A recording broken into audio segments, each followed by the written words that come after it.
दोस्तों आज एक सिंपल सवाल है। आप पैसा कमाते हो या पैसा आपके लिए काम करता है? अगर आप सैलरी पर डिपेंड हो तो इसका मतलब आप एक्टिव इनकम कमा रहे हो, लेकिन अगर आपके एसेट्स आपको पैसा दे रहे हो तो इसका मतलब आप फाइनेंशियल फ्रीडम की तरह बढ़ रहे हो। इस वीडियो में मैं आज आपको स्टेप बाय स्टेप बताऊंगा कि अपने एसेट्स को कैसे ग्रो कर सके, चाहे आप स्टूडेंट हो, जॉब करते हो या ट्रेडिंग करते हो। तो पहले तो ये जान लेते हैं कि एसेट्स होते क्या हैं। सबसे पहले क्लैरिटी जरूरी है कि एसेट्स का मतलब होता क्या है। जो चीज आपकी जेब में पैसा डाले वो होता है एसेट्स, और जो आपकी जेब से पैसा निकाले वो होता है लायबिलिटी। एग्जाम्पल के लिए रेंटल प्रॉपर्टी, वो हमें एसेट्स देते हैं। प्रॉपर्टी का मतलब कि आपके पास मान लो कि कोई समथिंग 10 लाख रुपए इसकी जमीन है, ठीक है। आप उसे 5 साल बाद बेचोगे तो हो सकती है वो 50 लाख की हो जाए। मतलब कि जो हमें पैसा दे, जमीन को अगर हम आज खरीदे और 5 साल बाद बेच रहे हैं तो वो हमें पैसा दे रही है। मतलब कि 10 लाख में खरीदा, 50 लाख दे रही है, मतलब कि 40 लाख अधिक दे रही है मुझे। तो ये होता है एसेट्स, ठीक है। सेकंड, EMI पर ली हुई कार, ये हमें लायबिलिटी देती है। मतलब कि अगर मैंने कोई कार खरीदा, ठीक है, समथिंग मान लो 5 लाख रुपए की मैंने कार खरीदी, ठीक है।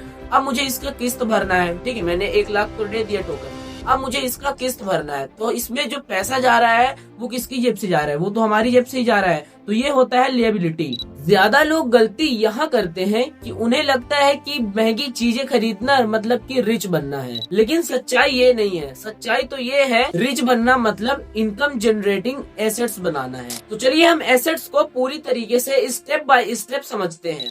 पहला, एसेट्स ग्रोथ का फॉर्मूला। एसेट ग्रो करने का 3 स्टेप फॉर्मूला है। पहला अर्न, दूसरा सेव, तीसरा इन्वेस्ट स्मार्टली। लेकिन लोग क्या करते हैं, अर्न करके स्पेंड तो कर लेते हैं लेकिन फिर उसे हमेशा जीरो कर देते हैं। मतलब कि वो उन्होंने कमाई किया, उसे सेव रखा, फिर उसे इधर उधर खर्च करके मतलब कि उसे जीरो कर दिया। लेकिन जो रिच लोग होते हैं, रिच लोग क्या करते हैं, वो अर्न करके मतलब कि अपनी मेहनत की कमाई करके वो थोड़े से पैसे इन्वेस्ट करते हैं।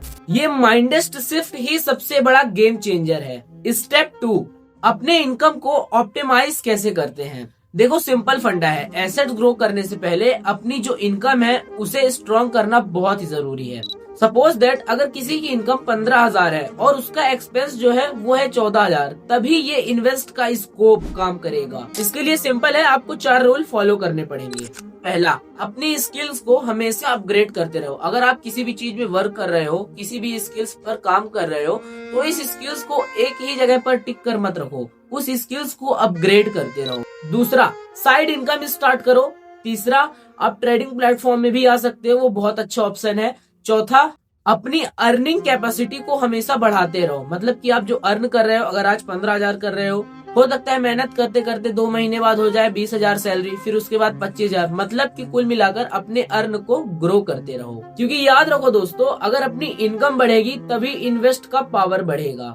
Step 3, smart saving strategies. Saving का मतलब पैसा बैंक में सुला देना नहीं होता, मतलब कि पैसे को सेव करना नहीं होता। उसके लिए भी रूल फॉलो करना पड़ता है। देखो, अपनी इनकम का 50% अपनी जरूरत के लिए निकालो, 30% अपने घर के राशन के लिए निकालो, और जो 20% है उसे हमेशा इन्वेस्ट में डालो। अगर पॉसिबल हो तो 30% भी इन्वेस्ट कर सकते हो, वो आपके ऊपर डिपेंड करता है। लेकिन इसमें भी इमरजेंसी के लिए फंड जरूर बनाओ, हमें जरूरत पर काम आएगा वो। और जो अपनी इमरजेंसी फंड बना रहे हो उसे 6 महीने तक बैंक में रखो और एक सेपरेट अकाउंट में रखो, मतलब कि एकदम सेविंग अकाउंट में, और उससे ट्रेड मत लो। मतलब कि वो देखो इमरजेंसी फंड है तो वो हमेशा जरूरत पर ही काम आएगा। हर बार ये नहीं कि आपको लॉस हो रहा है तो आप सेविंग से निकाल सकते हो, तो ऐसा नहीं है। आपको थोड़ा मैनेज करना सीखना पड़ेगा। देखो कभी कभी क्या होता है कि इमरजेंसी फंड से इन्वेस्ट करना रिस्क होता है।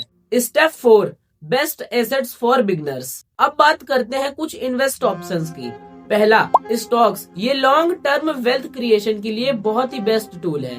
दूसरा, म्यूचुअल फंड। अगर रिसर्च नहीं करना है तो SIP आपके लिए बेस्ट ऑप्शन हो सकता है। तीसरा है गोल्ड। ये वेल्थ प्रिजर्वेशन के लिए बहुत ही जरूरी है। अगर आप गोल्ड की सेविंग कर रहे हो तो ये आपको बहुत पैसा दे सकती है। सपोज दैट आपने 100 ग्राम का सोना अपने पास रखा है, ठीक है। आप अगर उसे 5 साल बाद बेचोगे तो उसकी वैल्यू हमेशा बढ़ेगी। Step 5, power of compounding. अगर आप 10,000 इन्वेस्ट करते हो तो 12% रिटर्न पर 10 साल बाद वो समथिंग डबल के आसपास भी हो सकता है। लेकिन अगर क्या हो कि आप 20 साल तक उसे होल्ड रखो तो इससे हमारी जो ग्रोथ होगी वो एक्सप्लोसिव हो सकती है। देखो मैं साफ साफ बता दूं, जो टाइम है वो मार्केट से बड़ा होता है, तो आप लोग सोचो मत, अर्ली स्टार्ट करो।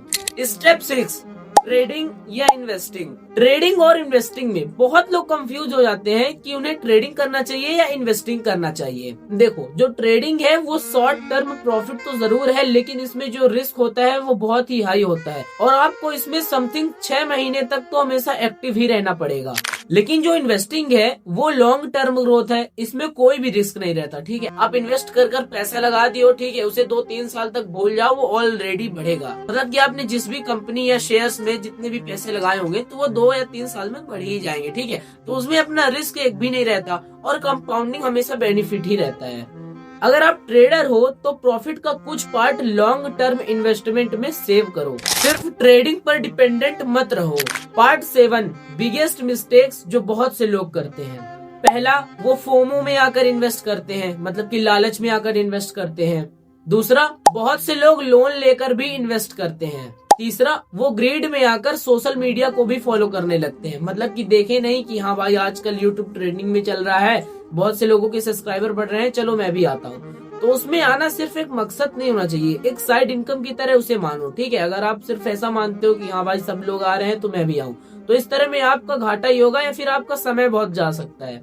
चौथा, पेशेंस न रखना। बहुत से लोग ट्रेडिंग या इन्वेस्टिंग तो करते हैं लेकिन पेशेंस बिल्कुल भी नहीं रखते हैं। मतलब कि अगर उन्होंने किसी भी स्टॉक्स या मार्केट में या फिर किसी भी कंपनी में शेयर्स खरीदे हैं, अगर अगले 1 महीने में शेयर्स डाउन चले गए, मतलब कि शेयर्स का भाव गिर गया, तो अपना जो इन्वेस्टमेंट का पैसा लगा होता है उसे हटा लेते हैं, काट लेते हैं, जिसकी वजह से उनका लॉस हो जाता है। मतलब कि उन्होंने देखा नहीं कि हाँ भाई थोड़ा सा गिरने लगा, वो डर में आकर, फियर में आकर अपना जो प्रॉफिट चल रहा होता है या फिर लॉस चल रहा होता है तो उसे अपना ऑर्डर कट कर लेते हैं। लेकिन उन्हें क्या पता कि भाई हमें 1 साल 2 साल तक वेट करना पड़ेगा, तभी हम उस कंपनी से या फिर उस स्टॉक से अपना पैसा कमा सकते हैं या अपने पैसे को डबल कर सकते हैं। देखो मैं एक बात खास कर बता दूं कि मार्केट में सरवाइव करना ही सबसे बड़ी सक्सेस है। Part 8, practical assets growth plan. अगर आप बिगिनर्स हो तो ये प्लान जरूर फॉलो करो।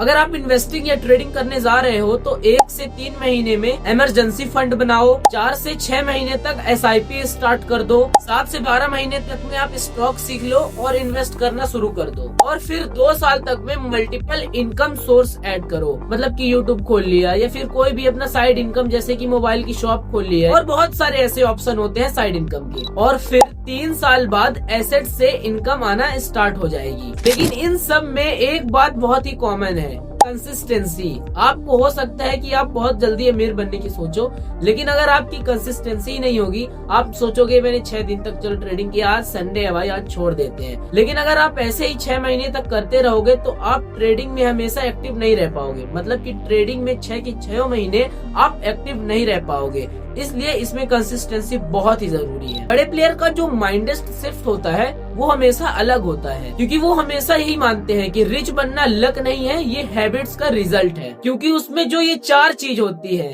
पहला डिसिप्लिन, दूसरा पेशेंस, तीसरा लॉन्ग टर्म थिंकिंग और चौथा रिस्क मैनेजमेंट। अगर आप डेली थोड़ा थोड़ा करके इन्वेस्ट करते रहो तो 5 साल में तो लाइफ चेंज हो सकती है, लेकिन कंसिस्टेंसी के साथ। आप आज ही डिसीजन लो कि आप सैलरी के पीछे भागना चाहते हो या फिर आप एसेट्स बिल्ड करना चाहते हो। फाइनेंशियल फ्रीडम तो ओवरनाइट नहीं मिलती, लेकिन डेली स्मार्ट डिसीजन से एक दिन जरूर मिलती है। अगर आपको ये वीडियो वैल्यूएबल लगा हो तो वीडियो को लाइक जरूर कर देना, कमेंट में एसेट्स बिल्डर लिखना जरूर मत भूलना, और चैनल को जरूर सब्सक्राइब कर लेना, क्योंकि यहाँ नॉलेज मिलती है, हाइप नहीं। मिलते हैं नेक्स्ट वीडियो पे, तब तक के लिए जय हिंद, वंदे मातरम।